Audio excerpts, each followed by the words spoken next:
Okay, guys. So before we get started on our experiences with tantrums, because we've both had our fair share, Scarlett used to work in childcare. How many years did you work in childcare for? 7 years. And you're a level 2 practitioner? No, level 3. Level 3. I was going to do my early years, but I decided to go into marketing. Yeah, why not? Exactly the same. Yeah. Yeah. Why wouldn't Same, you do same, that? but different. Yeah. And then, as you all know, I've got 2 little girls that are full of sass and keep me on my toes. But I'm yet to experience the year 4 and 5 stages, and I don't know if it gets better or worse. And I don't want you to tell me. I want to go in completely blind and imagine it's so much better than the 3-nager experience that I'm currently going through. I'm not saying anything. Yeah, like please don't. Let me go into my ignorant bliss. Yeah.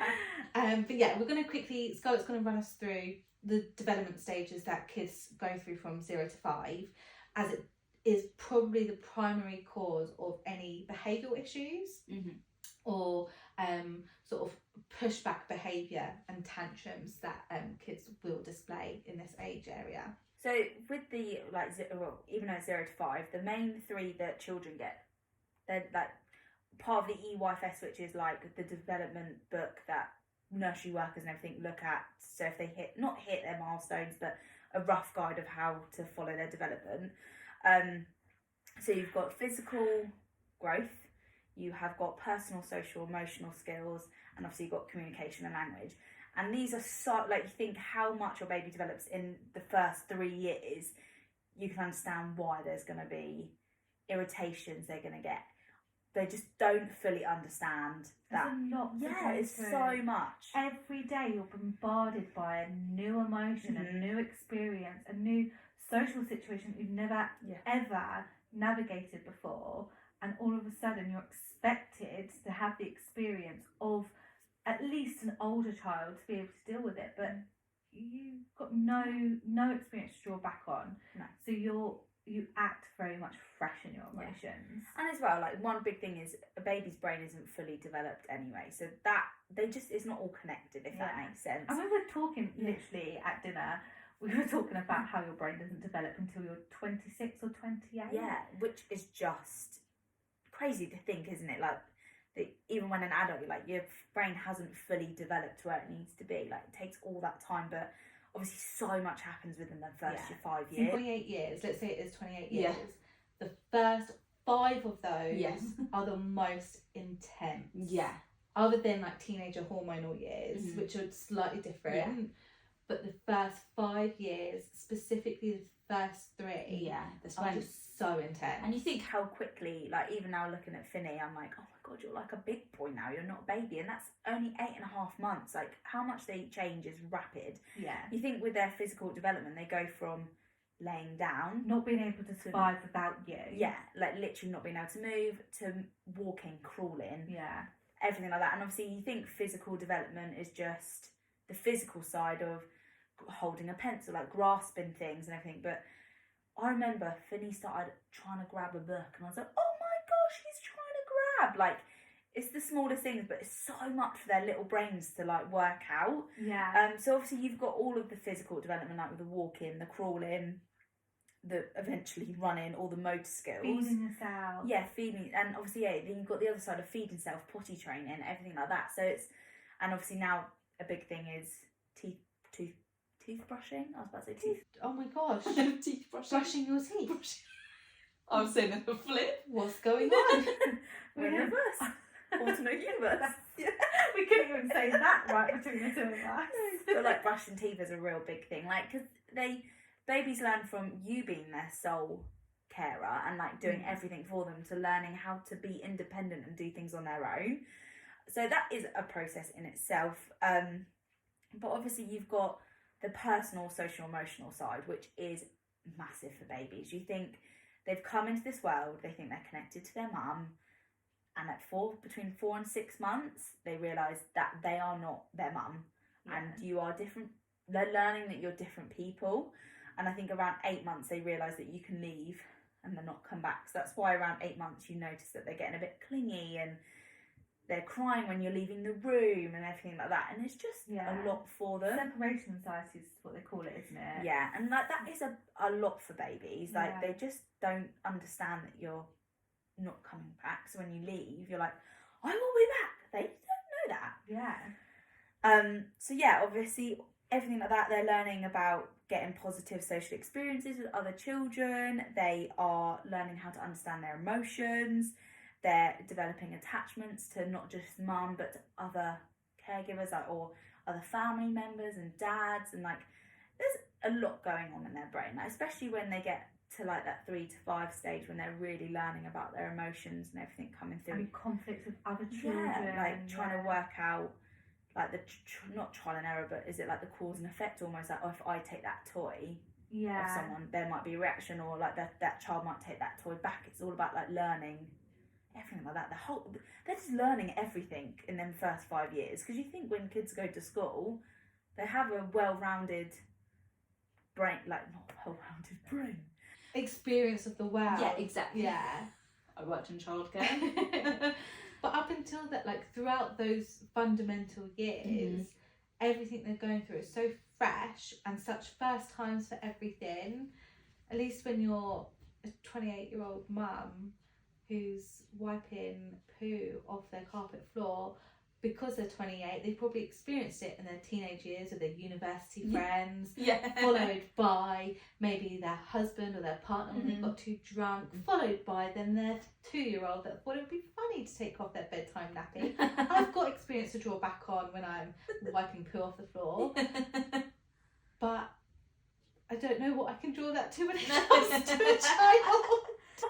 That's the thing, like they're learning, they're like, oh, sensory play, for example, you might think it's the most littlest thing, like taking your nappy off and playing with your poo. Exactly. There you go, we brought it back round. Well done, the sensory play of poo.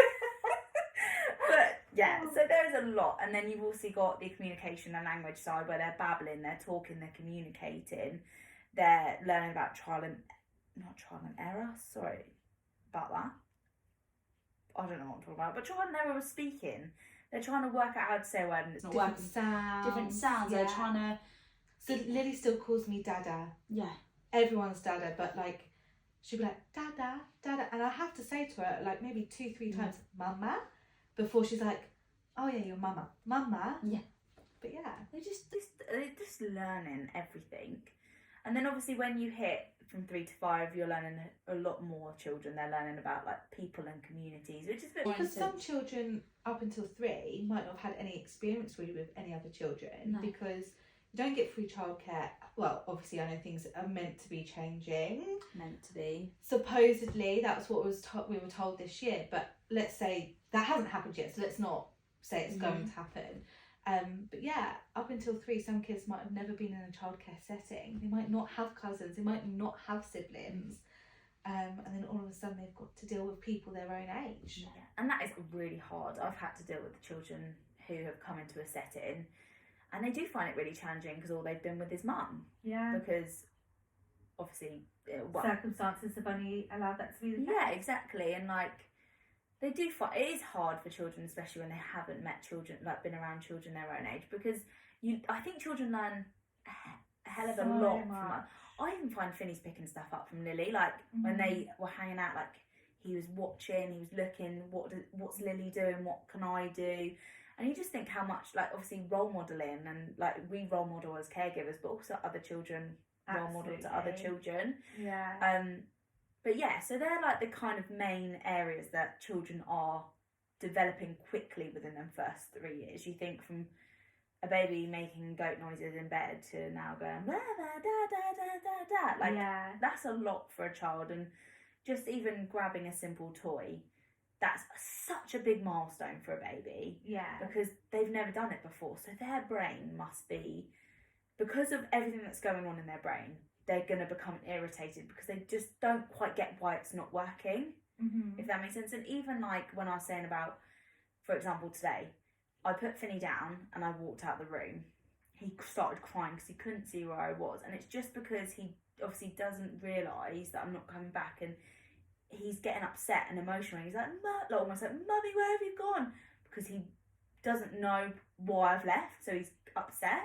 Yeah. So you think about that, like, we walk out of a room, I'm not going to be crying like, oh my god, Amber, you've left me. Yeah, exactly. But they just don't get that they're not being abandoned. They can't see you, so you've gone. And that's where, as a caregiver, like, you come in and you create tools and patterns to help your children go through these developments. So like what you're talking about with putting Finn down, and him thinking, oh my god, she's left me forever, when actually you've just gone to go brush your teeth. One thing that I always do with my girls is different, but it touches upon this is validating their anxiety of being separated from me. So we have this rule that we always say goodbye to our girls. So we never, like, if we're dropping them off around like grandparents, we'll never leave quietly, because if we try and say goodbye, it's going to cause an issue. We don't care if it causes a little bit of a upset moment, because at least our children know we've left, and they've had that chance to say goodbye, and we've done that from the very get-go. So they never have to, obviously when they're Finn's age at 8 months it's a little bit different, but sort of from Lily's age, sort of 1 onwards, if we leave a room and we haven't said goodbye, they know that we're going to come back. Whereas if we hadn't have the ritual of saying goodbyes and not being worried about the drama and the tantrums it might cause when we do say goodbye, I think we would see a lot more, especially with Lily at the age she is. If we were leaving at any point, I think there'd be more meltdowns, as opposed to just dealing with the meltdowns of when we actually go. But there's loads of different tools that you can use to support your children, and that's what we're going to touch upon now. Sort of things that we've done, and I think one thing that you just cannot go wrong with, if you do nothing else but this, your children will make it through, and that is purely showing them love, affection, making sure that you appreciate them and that they know you appreciate them, validate them, make them feel as if they are their own person, just by showering them in love. That is the one thing that you can do, and they will pull through, and you will pull through together through the difficultness of tantrums. Yeah, and I think if they know that they can always rely on you, it will make that tantrum. It's hard. I don't almost want to call them tantrums, because I mean, I know they are. It's such a negative. Yeah, like, it's like they're not getting. You see tantrums of they're not getting their own way, so they throw themselves on the floor and they're having a tantrum. No, their brain physically can't understand what's going on. So the only rational way for them to react is to get upset and to. Shows how much they're going through. Because all that they can do is scream, cry, and pound, and just let the emotion come through out physically, because they're so far past any rational thought that their body just takes over, and they can't help but release these emotions by physical outrage of some sort, whether that's just screaming or kicking or throwing themselves down on the floor.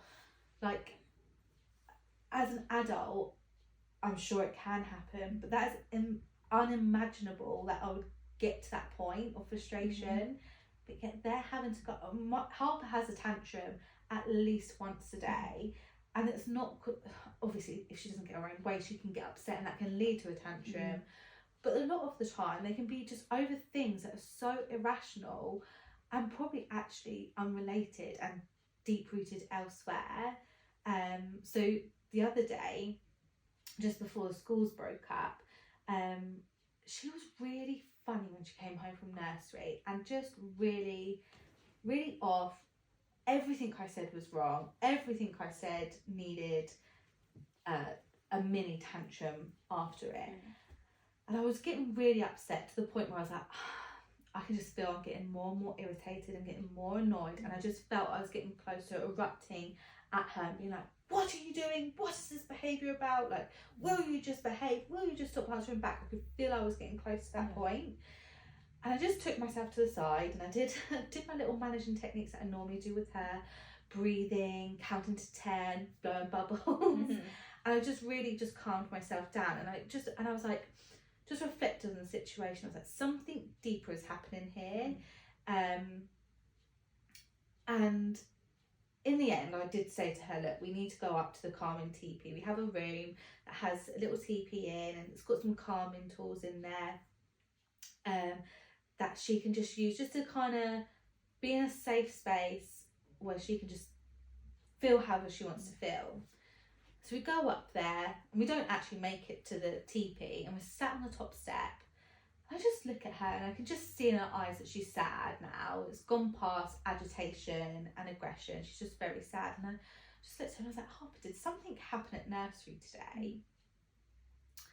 And one of her teachers, who she really, really likes, told her off for something really menial. And actually, I know from what she said, how she described it, she wasn't told off.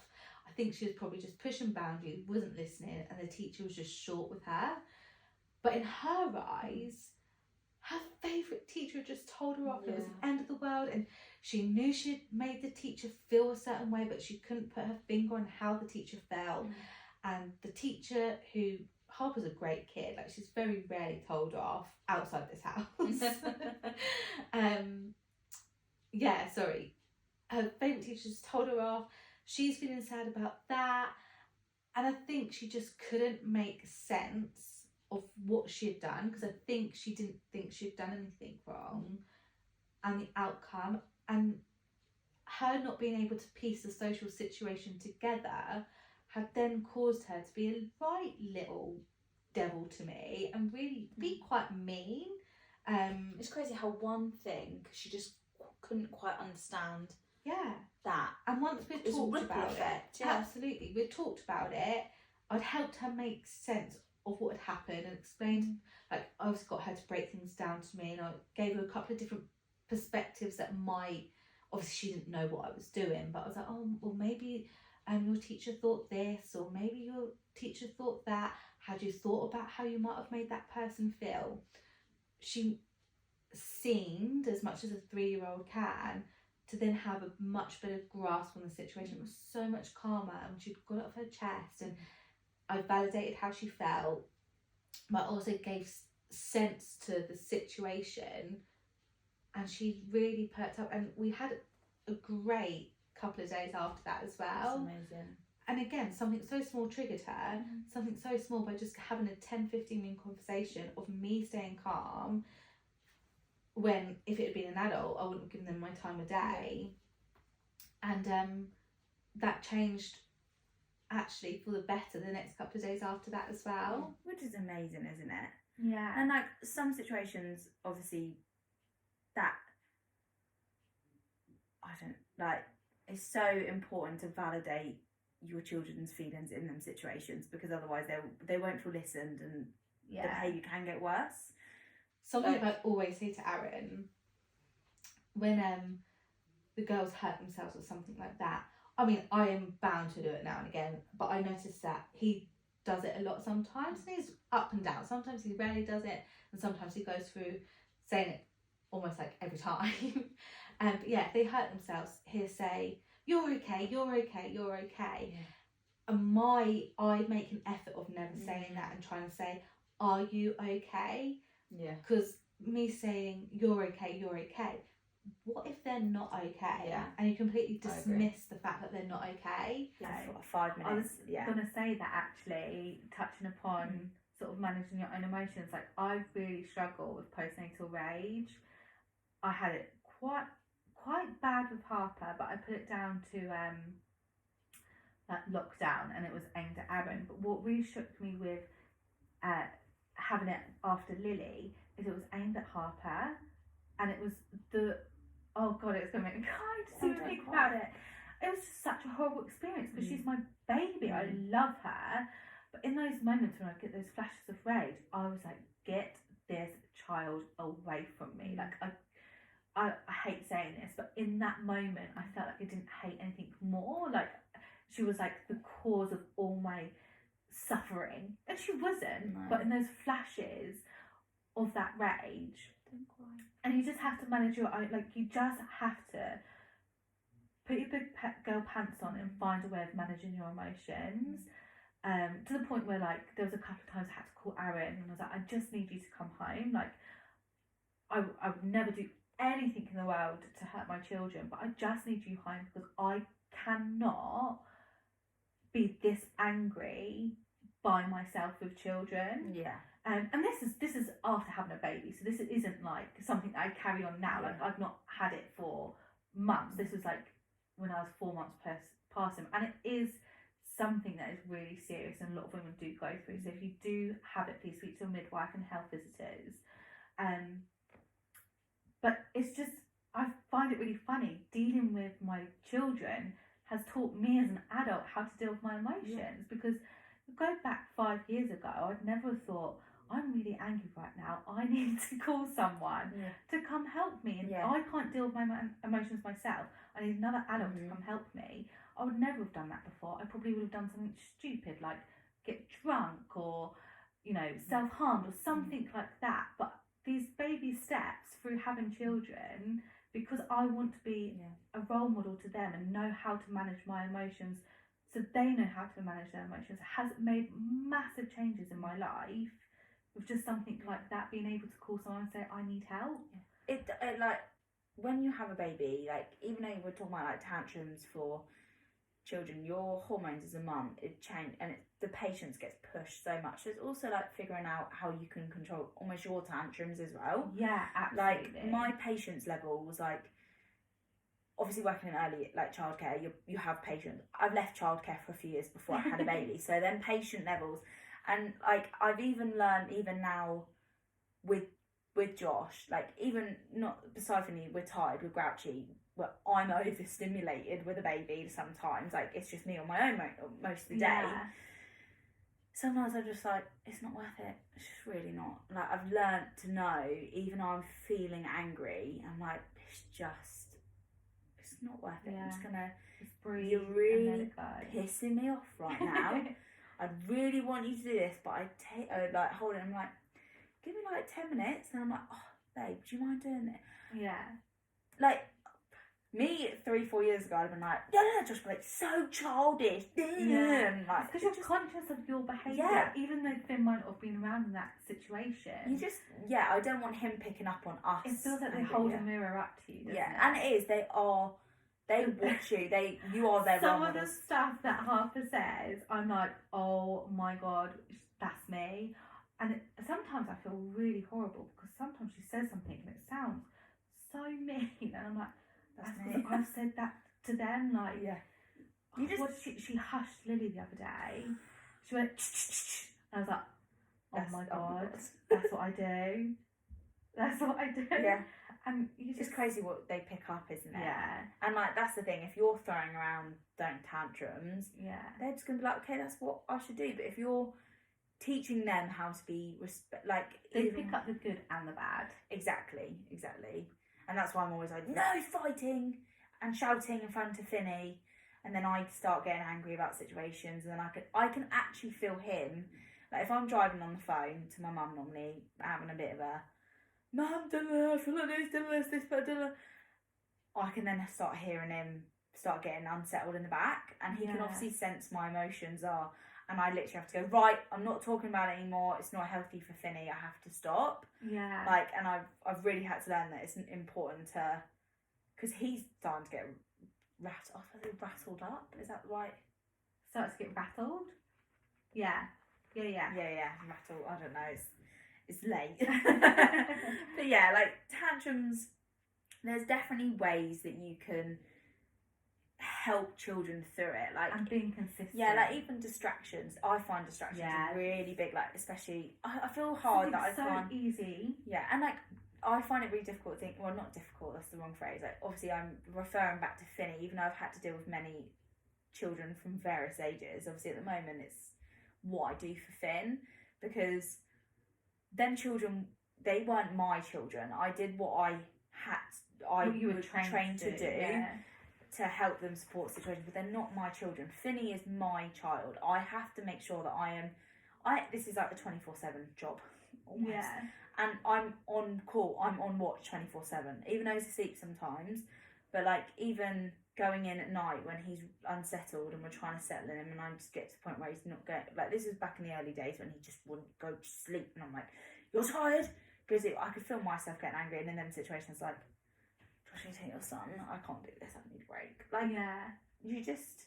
And again, you're Yeah. stepping away from the situation, Yeah. which if you consistently do that, he'll learn, you know, I'm getting overwhelmed, I need to step away. Yeah. Same with, so like, we didn't do it with Harper since she was a little one, and it took us back when we noticed Lily was doing it. So something from sort of the age of 2, when we introduced the calming down TP, we were really hot on making sure we were giving Harper tools to deal with her emotions. So some of that was deep breaths and helping her breathe, so blowing bubbles, or can you blow the hair from my face? Who can do the biggest puff? I'm going to blow you over.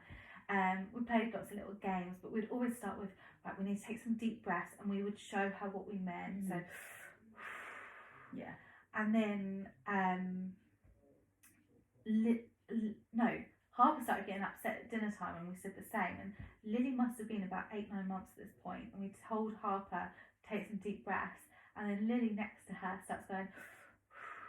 It's crazy, isn't it? Like, so little, and if she gets overwhelmed now, she gets really upset, and you tell Lily, you need to calm down, take some deep breaths. She does, and doesn't even think twice about it. I did that with Finny. Like, he gets so upset, he almost he's crying, but he's holding his breath, and I can tell that I'm like, breathe, breathe, breathe, to try and get him calm. And everyone's like, I can't remember who it was, but they were like, he is breathing, he's crying. I was like, how rude! Excuse me. I know he's breathing, but if you can listen to his breath, he needs to breathe and calm down. And I was like, I know he's breathing. I know he's not breathing. I'm just trying to help him reassure him. Like, that's the breathe, first thing breathe. you need to do to calm down. Exactly. Is breathe. Another good tip, actually, you just made me think of, is if they are just before they're like tantrum terror type thing, they're starting to get overwhelmed. Sips of water just helps them pause that breathing. Yeah. That's a really good little tool, actually. Yeah, even like singing songs, everything like that. When they get a bit older, I definitely recommend a book called The Colour Monster. Yes, you bought it for my little Roo. Definitely recommend it, because it obviously teaches them, like, you can feel a mixture of different emotions and everything. Do you know, like that. we noticed a big change in Harper being able to name her emotions from doing it, because we never associate, the Colour Monster associates emotions with colour, funny enough, in the name, and we'd never done that before, and the book helped her then. So when she was like telling us how she felt a bit blue, which is sad, a bit red, which is angry. She would tell us the colour. We'd validate the colour to the emotion with her. Sometimes she'd do it herself, but if she was just like, oh, I'm feeling a bit blue, we'd be like, oh, we're sorry to hear that you're feeling sad. It's not nice to feel blue. And we'd make sure that we hear that she's calling it blue, validate how she's feeling, and we'd talk to her about it. But the Colour Monster gave her a way of being able to communicate with us. Like, well, if that doesn't just pull us to the end of this podcast, I don't know what does. But we will, obviously, any tips, hacks, send them our way. Yeah, send them our way. Obviously, we've got our blog out, which will have everything included anyway. Yeah. If you want to have a read into anything. But I'm sure we'll be doing a live on Instagram very soon, asking about your funny tantrum moments, because we'd love to hear them all. But as always, see you later, alligator.